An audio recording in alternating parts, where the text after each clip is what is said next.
Good evening and welcome. We are recording tonight's event so that we can put it up onto our Facebook page for people to be able to watch it who are not here tonight. Over 10 years ago, the former Bishop of Jerusalem, Bishop Ria Abu al-Assal, issued these words to the Christian world. My message for the churches at Christmas is, stop mentioning the word Bethlehem unless you care about us. Stop singing O Little Town of Bethlehem unless you come and visit with its people, unless you do something about protecting the holiness of the place and the Christian history of this wonderful place. On November 10th of this year, the heads of churches in Jerusalem announced there will be no Christmas festivities in Bethlehem this year due to the horrific events in Palestine, Israel. The heads of churches there have asked congregants across the world to focus instead on the spiritual meaning of Christmas and to both pray for and donate to the victims. In 2015 and 2022, a total of 11 of us joined groups organized by Indiana Center for Middle East Peace to travel to Israel and Palestine on tours of study, advocacy, and peace. And tonight we have come together to bear witness to the everlasting light that shines in the dark streets where the hopes and fears of all the years meet, and to renew the call, echoed through myriad voices, for steadfast love of neighbor, justice and wholeness for all people, and a deep and profound healing that leads to lasting peace throughout the world. It is our intention tonight to share stories, offer prayers, introduce the people that inspire us, and invite reflection on the work that is ours to do. We have continued to listen to these voices through podcasts and online interviews and books and social media posts. We will list their names at the end of the program, and we encourage you to follow them too. We turn first to Sami Awad, who we met in a hotel in Bethlehem in the summer of 2022. I will speak more about Sami after we hear his voice. I am Reverend Kathy King. I'm the pastor of First Presbyterian Church, Tecumseh. I welcome you again. Let's listen to Sami Awad.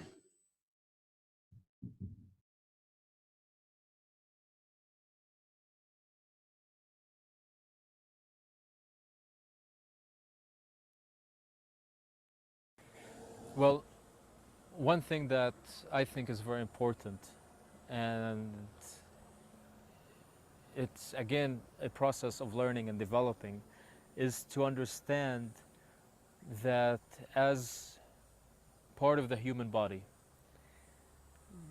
any act of violence that any part of that body suffers immediately is felt by the entire body as well. The Palestinian-Israeli conflict is not isolated, is not any more special, is not unique, and is not in vacuum from any other conflict that takes place around the world. And if we want to be engaged in healing at this level, we have to recognize and understand that engaging in healing now and achieving healing here will also achieve a healing process around the world as well. Any conflict, any occupation, any colonial system that ends, any oppression that ends, any racism that ends in any country in this global world we live in, as pain reflects throughout the world, healing also reflects throughout the world.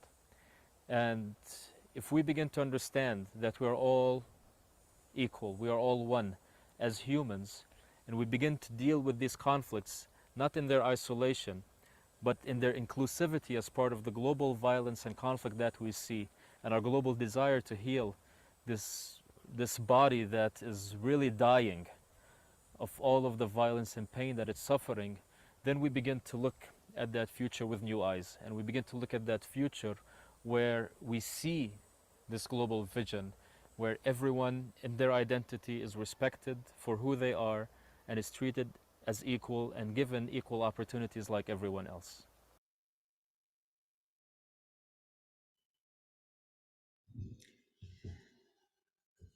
Sammy Awad was born in the United States in 1970.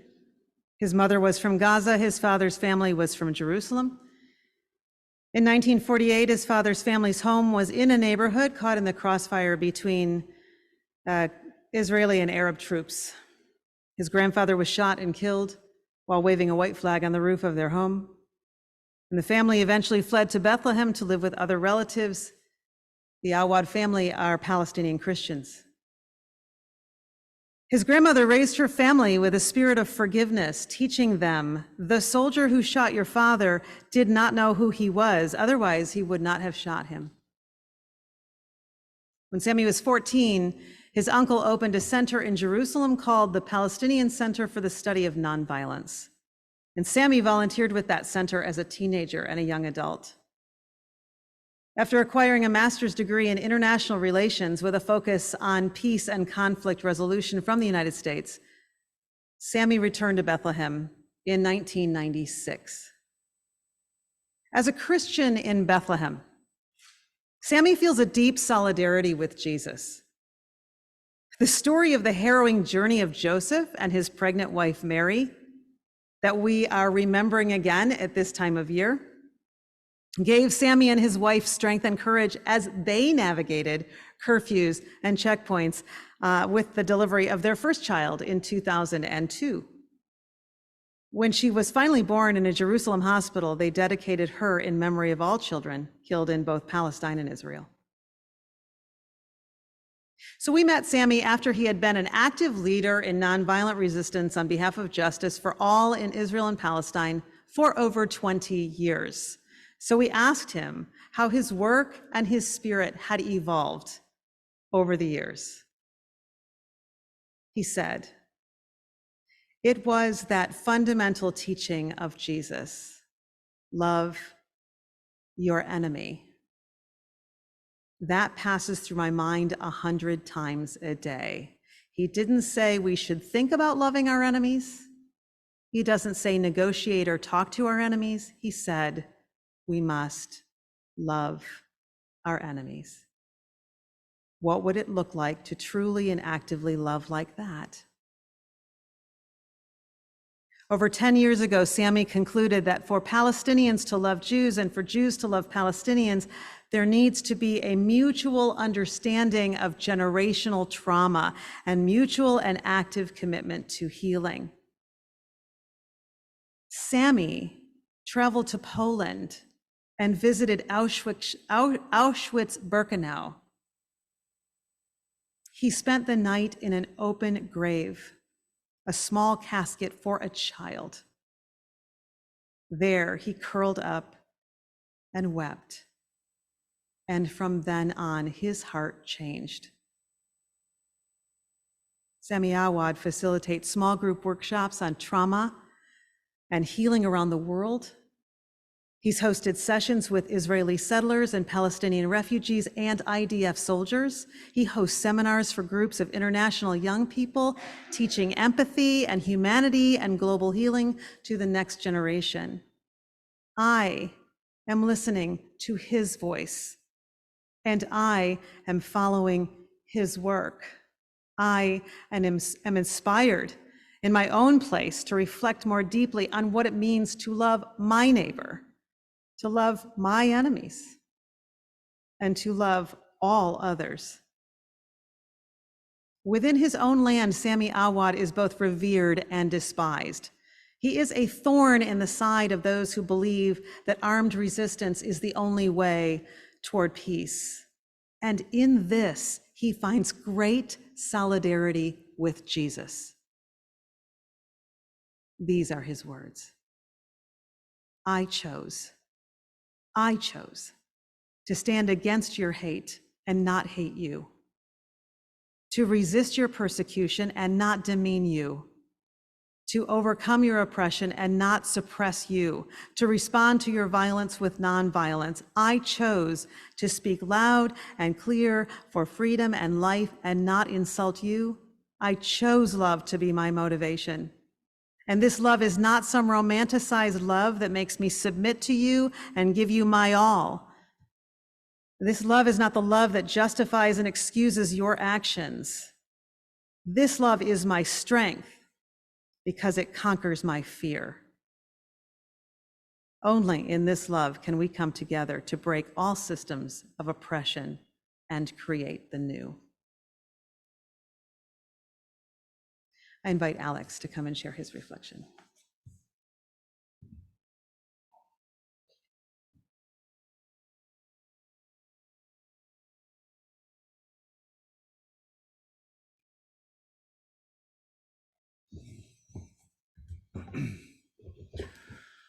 For my talk, I'd like to introduce you to Daoud Nasser. Daoud is a Palestinian olive tree farmer. His olive grove is in the West Bank and has been in his family for generations. Since his land sits on a hill surrounded by Israeli settlements, he is constantly harassed by the Israeli government who are looking for any excuse to confiscate his land. He has had his olive trees burned and cut down both by the government and by his settler neighbors for what they claim are security reasons. Apparently they think criminals could hide in them. Most of the living spaces are converted caves because the Israeli government will not grant building permits to construct permanent buildings on his own land. He has had to appear in court countless times to prove his land is his.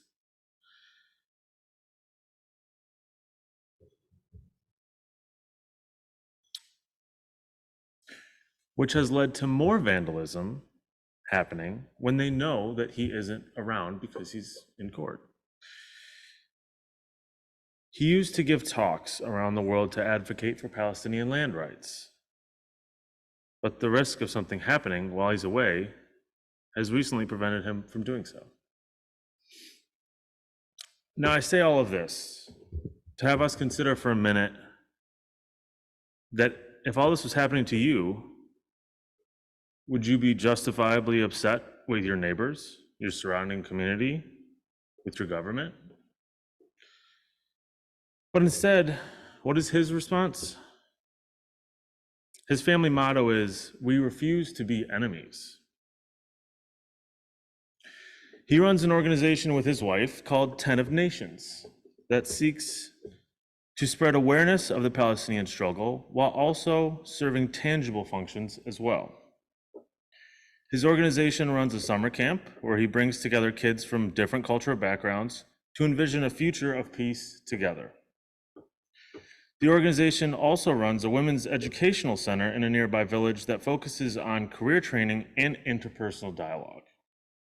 They practice what they call building bridges of understanding, with the hope that their land can be the future home of a peace center. He and his family are true inspirations. I found real power in their personal choice to stop a generational cycle of hate and misunderstanding by simply choosing to refuse to be someone else's enemy. And now, Jeannie will give her reflection.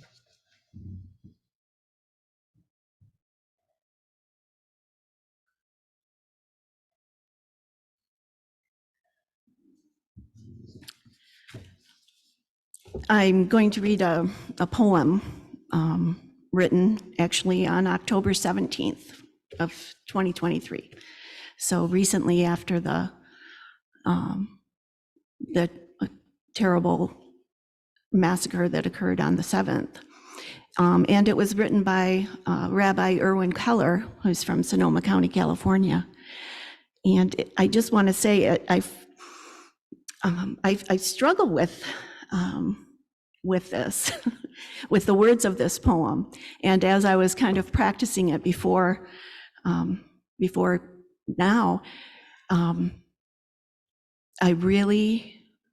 I thought how interesting that this is what's going to be my part in this evening, because it's about taking sides. And I have wanted, I still struggle with taking the side of the Palestinian people. And I struggle with tremendous anger as I force myself to see and watch the continued atrocities from both sides, but especially the children. And so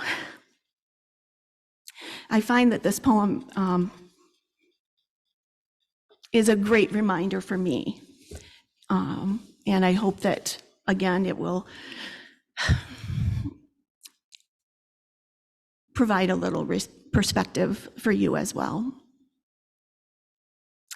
Today, I am taking sides. I am taking the side of peace. Peace which I will not abandon, even when its voice is drowned out by hurt and hatred, bitterness of loss, cries of right and wrong.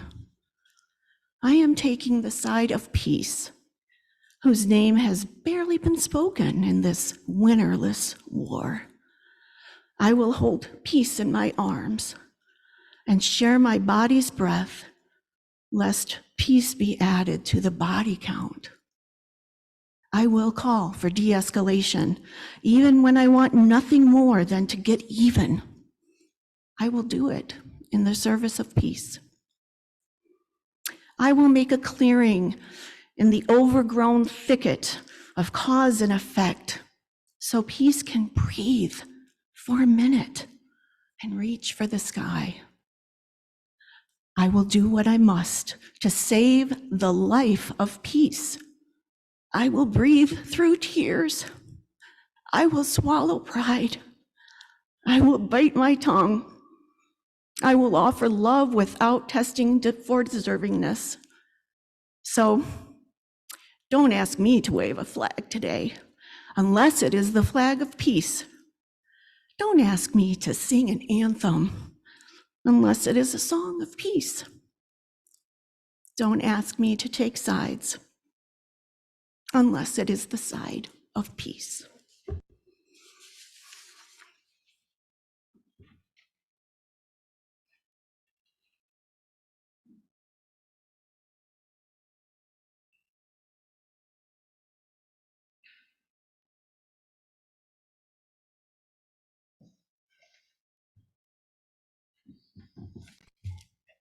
Um, hey everybody. That was a great poem, Jeannie. So I'm honored to talk about a great man, a man older than the state of Israel itself. He's a peacemaker who identifies as a Palestinian Arab Christian Israeli, and through unconditional love and stubborn resilience, he's made it his life's mission to promote peace between Palestinians and Israelis. He is Archbishop Elias Shakur. Last year, we had the privilege of spending an afternoon with him, and we were all sitting in a classroom together at his school. And I remember him saying, "We were all born a baby, made in the likeness of God, nothing more and nothing less." So I listened, I learned, and now I want to tell you about a real-life superhero. Back in 1948, Jewish Israeli soldiers bombed his family's village, turning them into refugees and forcing them away from their homes. His father, however, would tell him, "We do not use violence ever, even if someone hurts us. The Jews and the Palestinians are our blood brothers." And it was lessons like this learned from his parents that set Elias on a path to make a positive change in the world. Soon after becoming a priest, he began sort of a social experiment. In a little town with no electricity or water, he built a school with a dream. And the dream was to have Palestinian students together with Jewish students around the same table, preparing today the kind of future they want for their children tomorrow. He was met with tons of opposition from the Israeli government, but he built it anyway. And he founded the Mar Elias Education Institution in Galilee. the first of its kind in the Holy Land. It is not a religious, commercial, or political school. It is for everyone born a baby. And it has grown from 80 students to 4,000 since opening in the early 80s. Kindergarten all the way to college, Muslims, Christians, Jews, all welcome. At the school, students aren't just taught reading, writing, and arithmetic. They learn moral values, what it means to be a human being, love, acceptance, and reconciliation, so that they may have a better future. My friend Andy says, build better bridges. And I'd say this is one of those better bridges, bringing Palestinians and Israelis together. So he showed us friendship and hospitality that day. We followed him around the school and up to the new church recently built on campus. There at the top of the steps was a beautiful bronze door, which led you inside the church. Pictured on it is Jesus with several kids gathered around him. And the cool thing is that every child is different genders, races, ethnicities. And standing just off to the side is a Muslim boy with his arm around his Jewish friend.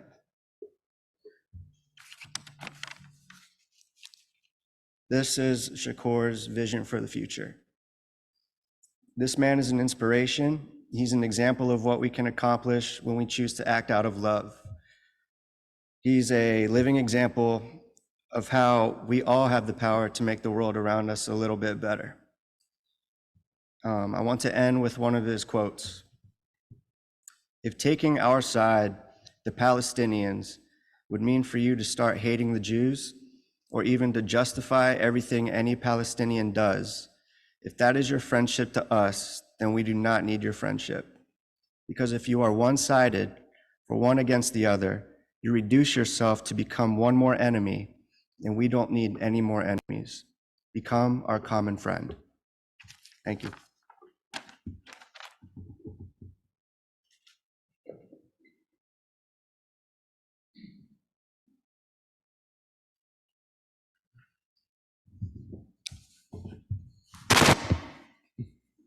Sorry. Good evening. As a young high school student, many of my friends and I would commonly gather at the home of one of our classmates. And as teenagers are prone to do, there would be times that we would be overheard speaking disparagingly or unkindly about classmates or teachers. When this would happen, on more than one occasion, our classmate's mother, Dolores Robinson, would insert herself into our conversation by announcing to us that it was time, once again, to hear the reading of the Beatitudes, as taken from the Sermon on the Mount, the 5th chapter of Matthew. Mrs. Robinson, Dolly as she was commonly called, was a Sunday school teacher at this very church. And I will add, I was not going to the church at that time. And her introduction to the Beatitudes into my life left an impression on my heart as to what must be one of the most important passages from the Bible. The message they conveyed to me, as I understood them, left me thinking about how I could better understand the plight of those who are described in each one of them. Blessed are the poor in spirit, for theirs is the kingdom of heaven. Blessed are those who mourn, for they are comforted. Blessed are the meek, for they shall inherit the earth. Blessed are those who hunger and thirst after righteousness, for they will be filled. Blessed be the merciful, for they shall be shown mercy. Blessed be the pure of heart, for they will see God. Blessed are the peacemakers, for they will be called the sons of God. Blessed are those who are persecuted because of righteousness, for theirs is the kingdom of heaven. In 2022, standing on the Mount of the Beatitudes, sharing communion with my fellow travelers, then in front of the Church of the Beatitudes, and even still at the altar within the church itself was especially moving to me. Not because it brought back memories of Mrs. Robinson in her kitchen, but because I was experiencing them through the eyes of the many people we had already met on our trip, who must wonder where they fit into this passage, which beatitude best describes their life situation. We met many who had faced much adversity in their lives, but yet as Palestinian Christians, we're following the words of Jesus by turning away from violence, choosing rather to display Christian love toward those who have brought harm to them. I'd like to focus on the last two Beatitudes from Matthew. Blessed are the peacemakers. Blessed are the peacemakers, for they shall be called the children of God, is a beatitude that is unique to Matthew. It is a call to nonviolence. The beatitude is closely aligned with other statements attributed to Jesus in the Bible, including the exhortation to turn the other cheek, which also appears in the Sermon on the Mount. Blessed are the persecuted. Blessed are they which are persecuted for righteousness' sake, for theirs is the kingdom of heaven. Many Christians take this to be kind of a warning about the potential persecution of those who follow Jesus. Some have even taken it as an encouragement for those who become martyrs. Adam shared with you the credentials of Archbishop Elias Shakur, and I'm pleased to know that as a young man, Adam found this man to have as much of a lasting impression on him as he did on me. I was so impressed by this true Christian way of life and his teaching of nonviolence and peaceful coexistence that as our visit with him ended and my wife and I were walking away from the church, I remember saying to her, I think I have met the most consequential man I will ever meet in my life. I consider his life consequential because he walks the walk and talks the message of Jesus gave to those who were present on the mountain of Beatitudes that day, most of those being in attendance, Jewish persuasion. In preparation for this evening's prayer vigil, someone shared with me Archbishop Shakur's understanding of the Beatitudes. This is from his book, We Belong to the Land, the story of a Palestinian Israeli who lives for peace and reconciliation. Archbishop Shakur says, knowing Aramaic, the language of Jesus, has greatly enriched my understanding of Jesus' teachings. Because the Bible as we know it is a translation of a translation, we sometimes get the Beatitudes expressed passively. Blessed are those who hunger and thirst for justice, for they shall be satisfied. Blessed are the merciful, for they shall obtain mercy. Blessed are the pure of heart, for they shall see God. Blessed are the peacemakers, for they shall be called children of God. Blessed in Jesus' Aramaic language does not have this passive quality to it at all. Instead, it means to set yourself on the right way for the right goal, to turn around and repent. He further goes on to say, how could I go to a persecuted young Palestinian refugee camp, for instance, and say, blessed are those who mourn, for they shall be comforted, or blessed are those who are persecuted, for they shall seek justice, for theirs is the life, for theirs is the kingdom of heaven. That man would revile me, saying, neither I nor God understood his plight, and he would be right. Whenever I understand Jesus' words in Aramaic, I translate them like this. Again, these are Archbishop Shakur's words. I translate them like this. Get up, go ahead, do something, move. You are hungry and thirsty for justice, for you shall be satisfied. Get up, go ahead, do something, move. You are peacemakers, for you shall be called children of God. The Archbishop goes on to say, to me, this reflects Jesus' words and teaching much more accurately. I can hear him saying, get your hands dirty to build a human society of human beings. Otherwise, others will torture and murder the poor, the voiceless, and the powerless. Christianity is not passive, but energetic, alive, going beyond despair. Get up, go ahead, do something, move, Jesus said to his disciples. Father Shakur has lived his entire life guided by what he believes Jesus taught his disciples and the others standing on the mount that day. And I feel as though, as we left him that day in 2022, he was giving us a gentle nudge. Get up, go ahead, do something, move.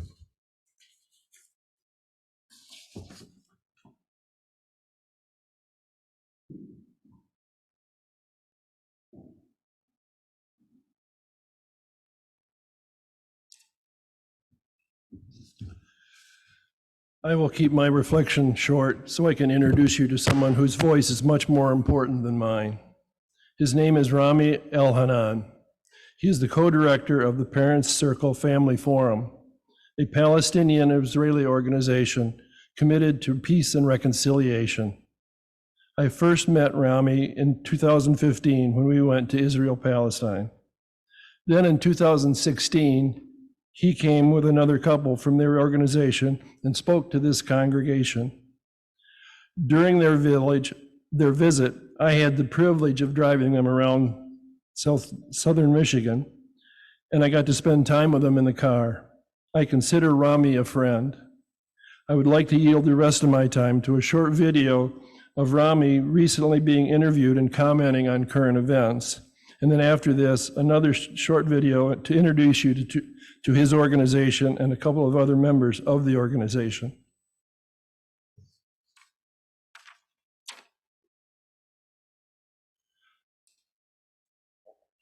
And I know that hope is scarce right now, but I did see something this week which gave me a seed of hope.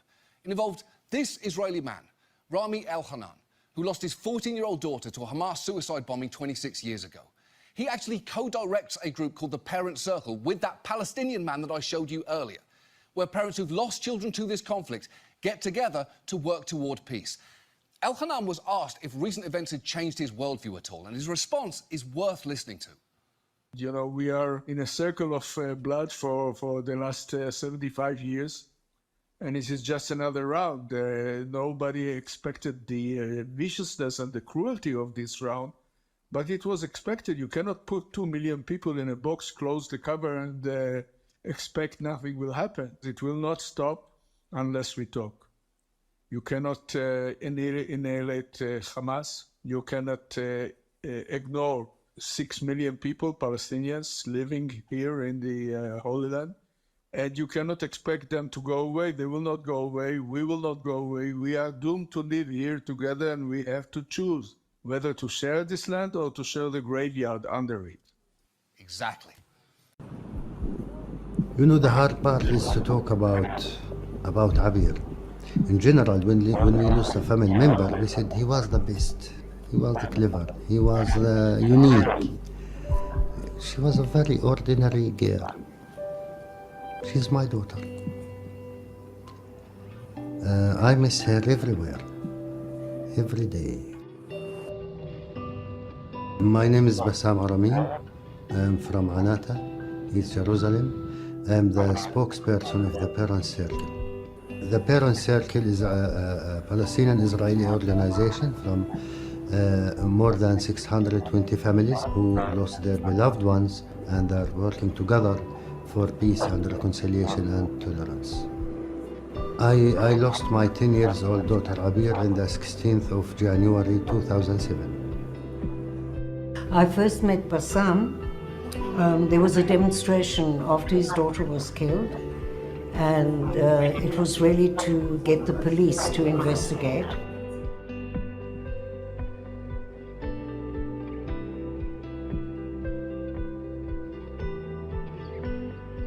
So when David was killed, I was interviewed a lot in papers. I understood also that this man didn't kill David because he was David. If he'd known him, he could never have killed him. If you don't know, you fear or you hate. You know, if you go into an average Israeli classroom and you ask the kids, who of you have ever met a Palestinian? Nobody. Or maybe one in the class. We believe that the most powerful element is the personal story, the personal experience. We speak all the time on radio, television. We travel internationally. I can't even remember how many countries we've been in the past 5 years. The emotional breakthrough is one of the most important parts of the work that we do. Because until you see that humanity on the other side, you cannot possibly ever give up being right, you know. And this is a big problem. We're so busy being right that neither of us are succeeding. The long-term goal of the Parent Circle is to create a framework for a reconciliation process to be an integral part of any future political peace agreement. Otherwise, it's just another ceasefire. Our main power is our pain. And because it's undescribable pain, you want to prevent any other family from tasting this bitterness everywhere around the world. Ruby, for me, I want to thank her that she's a part of my life. I love her as a friend, as a mother, as a human being. And this is above the conflict.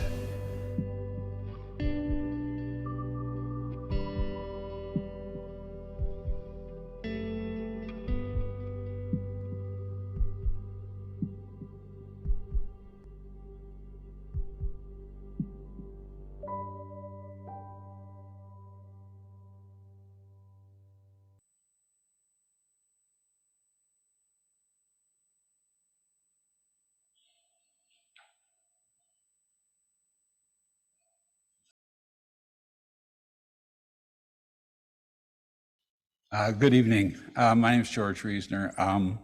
I was part of the group that went to Israel and Palestine last summer. Well, what troubles my soul is that in the land where we went to experience the presence of the Prince of Peace, there seems to be unending strife. In a land where Jesus reminded us once again that we are to love our neighbor, the Israeli government and private Jewish individuals are seeking to oppress or eliminate their neighbors. We met so many people, Christian and Muslim alike, who are following the example of Jesus to serve others and be peacemakers, yet who are living under a constant threat to that peace. We visited the Bedouin settlement of Al-Khan al-Amr, where the residents have lived for years under the threat that their homes, school, and farms could be dismantled seemingly at any moment.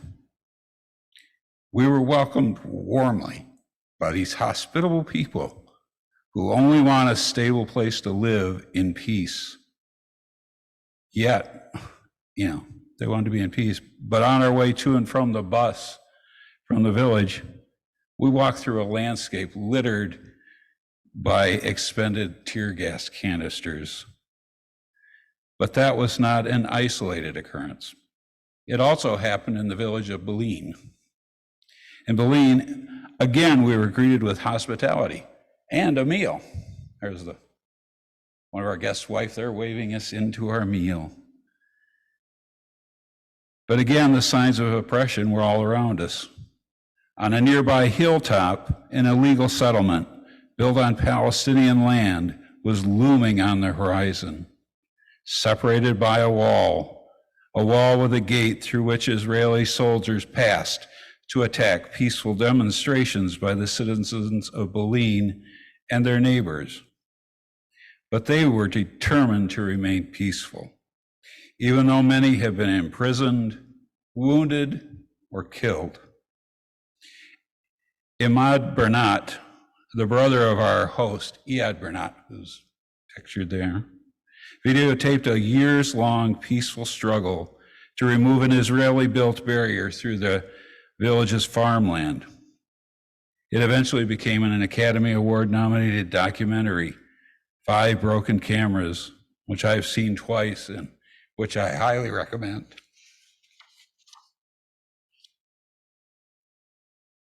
That's on to more current events.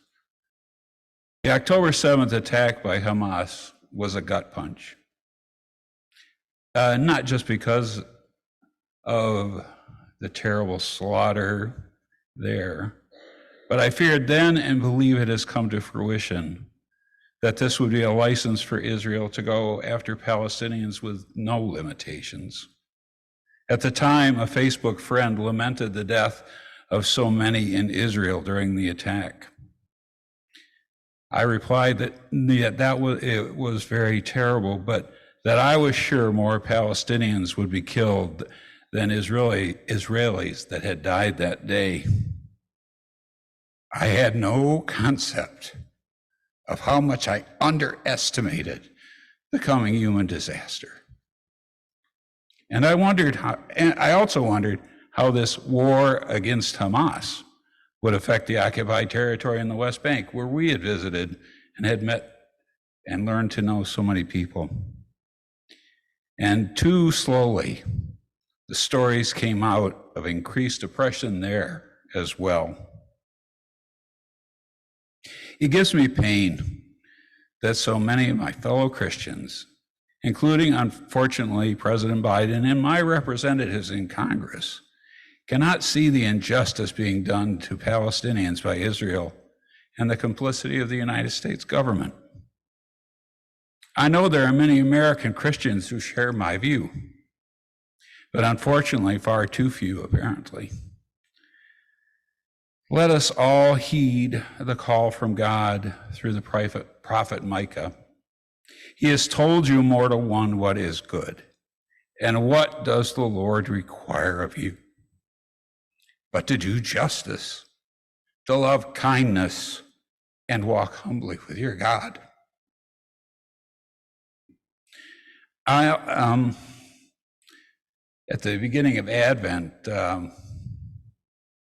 the Bethlehem University shared a reflection, and they're going to share many, but their lead into it was Isaiah chapter 11, and part of it I'd just like to sort of adapt as my hope and prayer for the leadership of Palestine, Israel, and the United States, and the rest, other countries who are involved. I pray that the Spirit of the Lord will rest on them, the Spirit of wisdom and understanding, the Spirit of counsel and strength, the Spirit of knowledge and the fear of the Lord. And they will delight in the fear of the Lord, and they will not judge by what their eyes see, nor make decisions by what their ears hear, but with righteousness they will judge the poor and decide with fairness for the humble of the earth. Amen.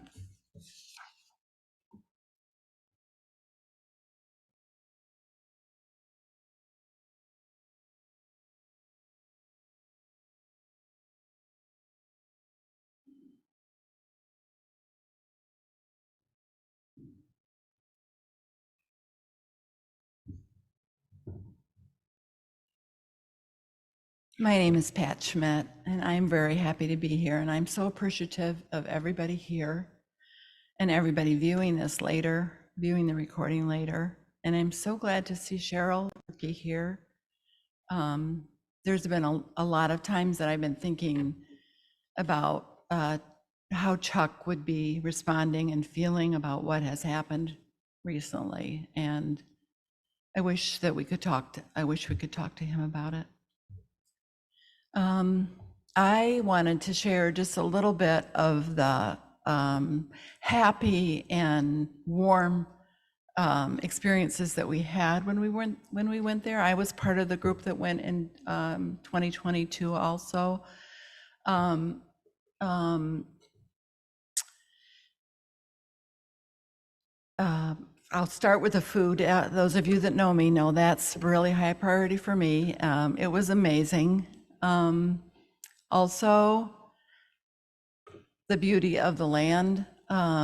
This is a picture, and I should have done my plant ID to let you know, but this looks like just a bush or a flower, but it's actually a tree. So these trees with this yellow, orange, and red blossoms all over them looked like just a blaze of fire. They were gorgeous.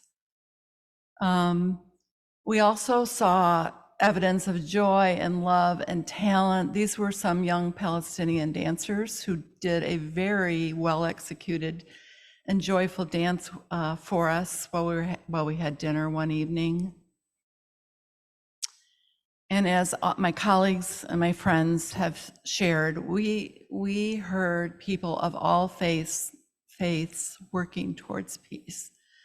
And by that I mean Muslim and Christian and Jewish people.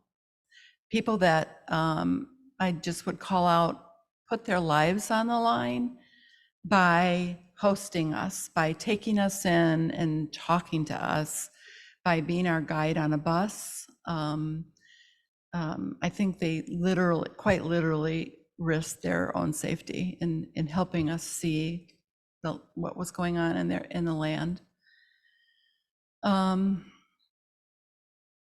But like all my colleagues have shared, we also witnessed a lot of pain and fear. The picture, "Make Hamas Not War," is just one example of the graffiti on these huge, tall cement walls that you could not possibly navigate over, and they were all over, separating people.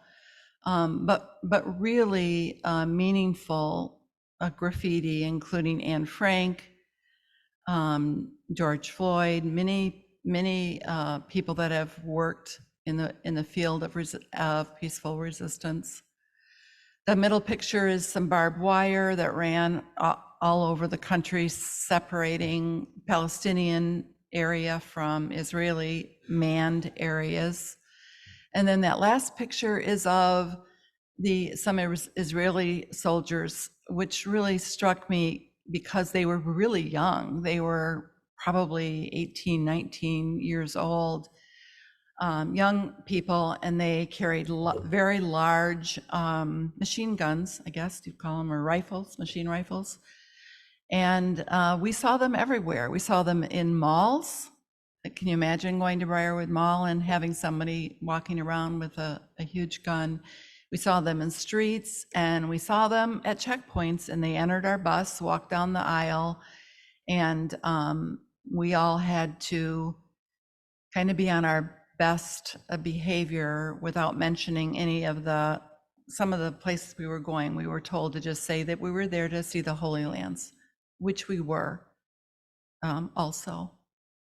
So, but one of the stories that was the hardest for me to wrap my head around was we visited, I think someone already mentioned Iyad Burnat, a Palestinian activist who is married with 5 children. We went to his home and we had a lovely meal served by his wife and his children, and that little boy is the youngest of his 5 children, and I thought he was beautiful. We learned from him that one of their sons had already been arrested and was just taken away with no call out to what his crime was, and they did not have the legal resources or legal impact to be able to get their son out of prison. And then 1 month after we returned to Michigan and Indiana, we learned that a second son had been arbitrarily arrested. So of his 5 children, 2 sons remain in prison today. I double checked to see what the status was of them. And so we learned that Palestinians live with the fear of nightly raids where someone will just knock on the door and come in and take a young child. It can be a girl too. There are some young girls that are imprisoned also, but it is a lot of young men. And most of you know I have 3 sons, so I really had a hard time accepting how it would be to be raised in your family, but know that a knock on the door in the middle of the night could result in one of your family being hurt or removed. So I would like to close by asking all of you to pray with me. Heavenly Father, we pray for children everywhere, for the right of safety, security, and refuge in their own homes. We ask that you be with those who are suffering in prison and those who wait for their return. We ask that you work through us to advocate for peace there and wherever there is lack of freedom and despair. Amen. I'm going to ask that Courtney King come up next.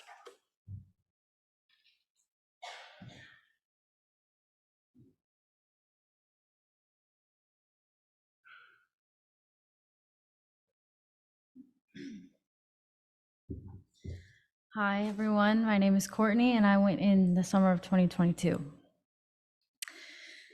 Okay, so before this trip, I knew very little about this part of the world, even though my mom and my brother had been there before.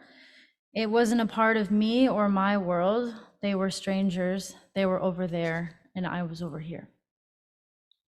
But then I was given the opportunity to go last summer, and something told me, go, learn, listen, and see. I saw, and I will never unsee. The people of that faraway land don't seem so far away anymore. Those strangers are now a part of me, and a part of me I will never forget. I see their faces when I close my eyes. I see the walls, checkpoints, and neighborhoods. I see the face of a Palestinian girl not much younger than I, with the dream of becoming a lawyer to protect and give a voice to her people. I see the face of a Jewish Israeli man working tirelessly towards unity, equality, dignity, and respect for his Arab neighbors, brothers, and sisters. I see a group of Palestinian mothers gathered together expressing worry for their sons. I see a young Israeli military soldier with bags under her eyes and her young adult youth nowhere to be seen. I see our bus driver, a Palestinian man with a big smile, kind heart, and eyes that could make anyone feel at home.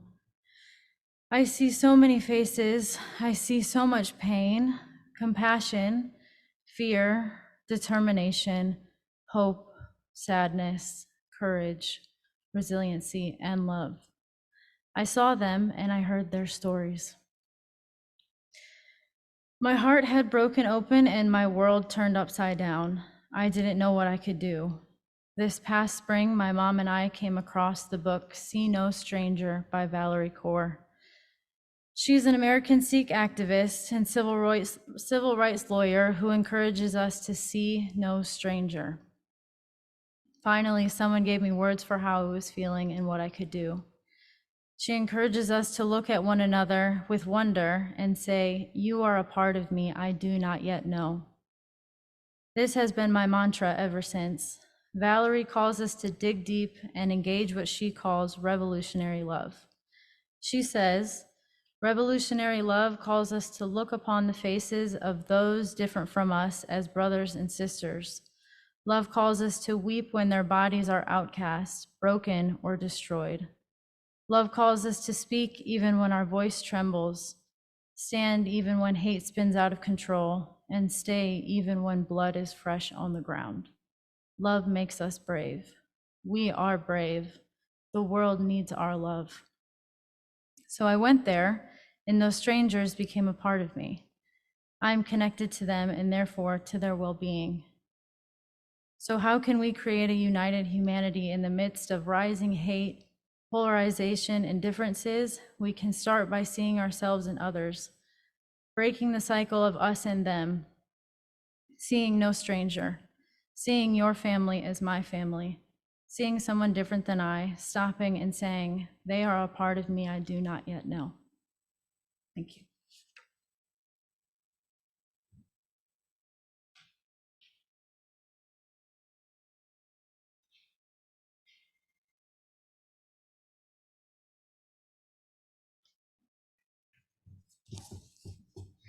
Good evening. My name is Beth Burkhard Yuri, and I had the pleasure of traveling with the group that went to Israel and Palestine in 2015.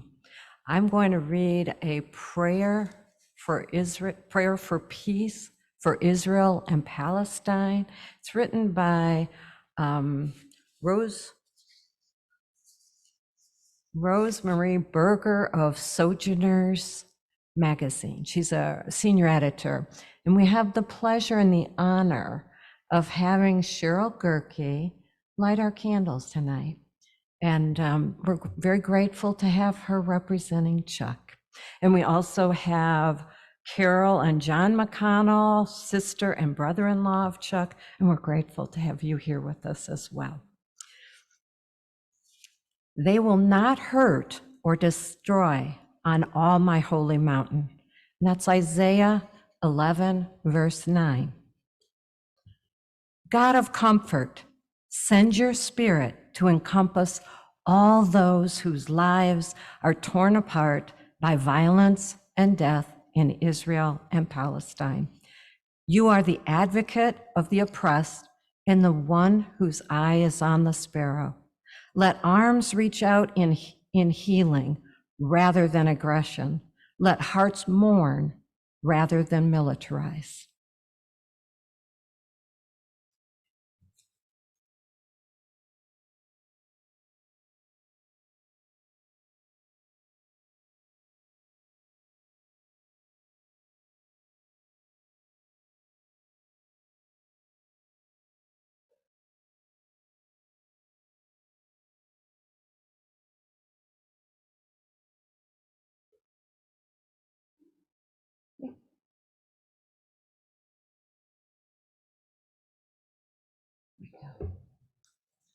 God of justice, give strength to those whose long work for a just peace might seem fruitless now. Strengthen their resolve. Do not let them feel alone. Show us how to support their work and bolster their courage. Guide religious leaders to model unity and reconciliation across lines of division. Guide political leaders to listen with their hearts as they seek peace and pursue it. Help all people choose the rigorous path of just peace and disavow violence.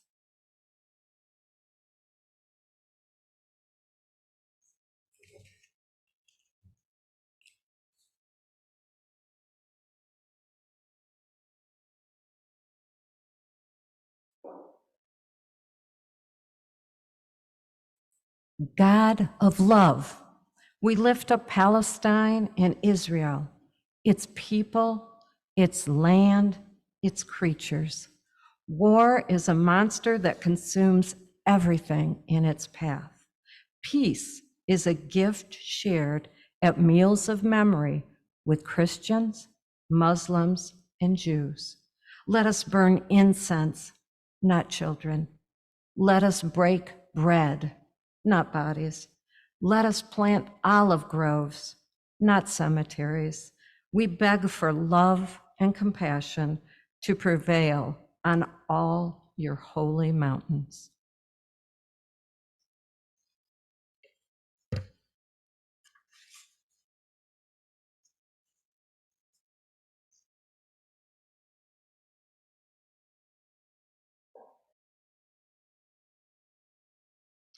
God of hope, we lift up the cities of the region, Gaza City and Tel Aviv, Ramallah and Ashkelon, Deir el-Balah and Sderot, so long divided, yet so filled with life and creativity.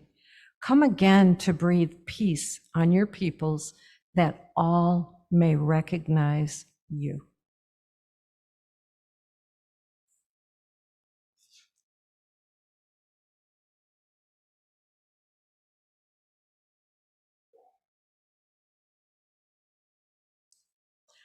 God of mercy, even now work on the hearts of combatants to choose life over death, reconciliation over retaliation, restoration over destruction.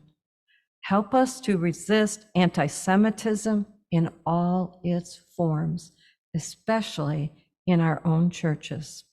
All people, Israelis and Palestinians, deserve to live in peace and unafraid, with a right to determine their future together.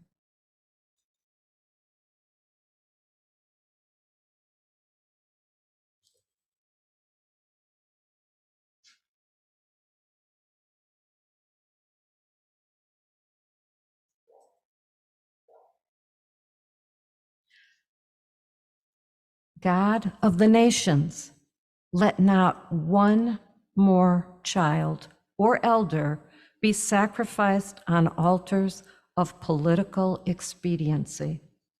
Keep safe all people from unjust leaders who would exploit vulnerability for their own distorted ends. Give wise discernment to those making decisions to pursue peace. Provide them insight into fostering well-being, freedom, and thriving for all. Teach all of us to resolve injustices with righteousness, not rockets. Guard our hearts against retaliation, and give us hearts for love alone.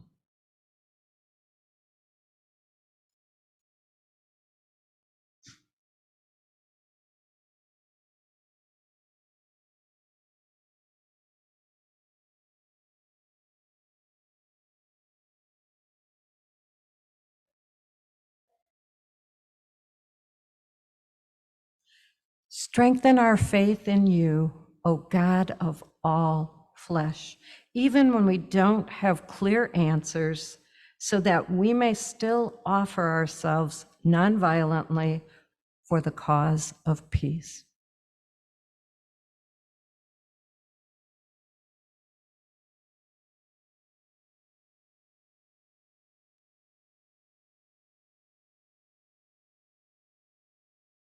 Amen.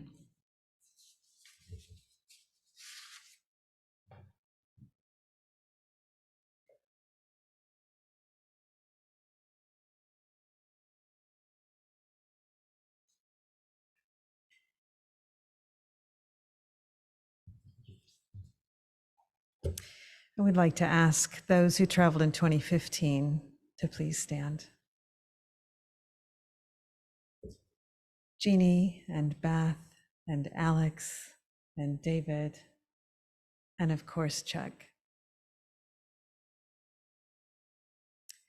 And I would like to ask those who traveled in 2022 to please stand. Harvey and Pat and Courtney and Adam and George. We thank you all for coming tonight, for holding this space for each other, for all the myriad feelings and hopes and dreams. We have a closing segment. The last words tonight will be from Sammy Awad. We also invite you to rest in the silence of this space as long as you would like. We have a slide that we will show before we listen to Sammy's final words of the various people's names that we have referenced tonight. If you are interested in exploring their work, their words individually, we encourage you to do that. They are very, very inspirational and encouraging in this work. So George, if you could show the slide just for a moment.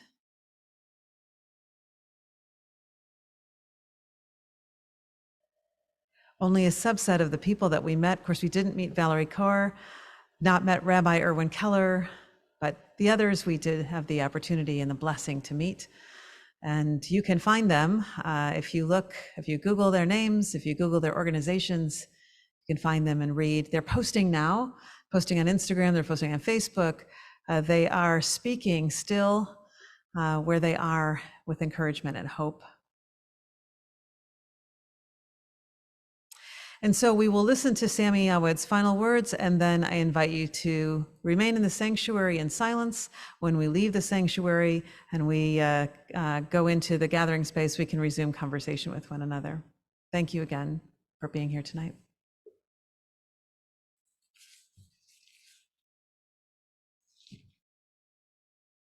I feel it is very possible, and it is all in the commitment that you make to make this happen. And it could start with a few hundred people, but it is at what level of commitment are these few hundred people committing their life to work for that global vision? There are many people who talk about it, many people who dream of it, many people who, millions of people who want to see it happen. It's a dream for many people, but it takes people moving from that dream to commitment to action, full commitment, every day of your life, 24 hours a day, to commit fully to a global vision. And that's when you will see changes happen that go even beyond people's dreams.